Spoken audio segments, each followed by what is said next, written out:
unajua mashirika ya umma yanavyoendeshwa. Nimekupeleka kwenye shirika ambalo ni security ya nchi yetu, na hii ni baada ya mchujo mkubwa, kuangalia loyalty, kuangalia uwajibikaji, experience na mambo yote. Umeibuka kwamba unaweza kushika shirika hili. Shirika hili kama nilivyokuambia ni security ya nchi, kwa sababu umeme ndani ya nchi yetu ndio kila kitu. Chukulia mfano, umeme uzimwe sio maeneo ya uchumi, maeneo ya wananchi tu. Wakose umeme siku 2 siku 3, kelele ya kisiasa itakayopigwa hapo. Lakini sasa chukulia upande wa pili wa maeneo ya uchumi. Umeme ukikosekana, ina maana uchumi wa nchi unakwenda kuzorota.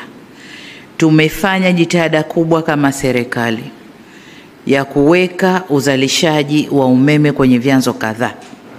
Tuna chanzo kikubwa Julius Nyerere Hydropower, na ile ndiyo roho yetu kama nchi. Pamoja na kwamba 60% so far tuseme imeshuka sasa baada ya Julius Nyerere kuzalisha, lakini huko nyuma ilikuwa 60%, sasa tuseme labda 40% ya umeme wote wa nchi hii unatokana na gesi. Kwa hiyo 60% utatokana sasa na vyanzo vingine baada ya Julius Nyerere kuanza kazi. Nikuombe sana, tuna umeme wa kutosha. Chalinze pale tunaingiza umeme wa kutosha.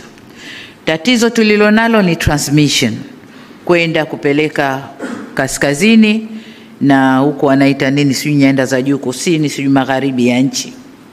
Miradi hiyo ipo, lakini kukuwa na kusuasua kukubwa kwa kuanzwa kwa miradi hiyo. Kaangalie na uhakikishe transmission inafanyika, kupeleka umeme kutoka kwenye grid sehemu hizo.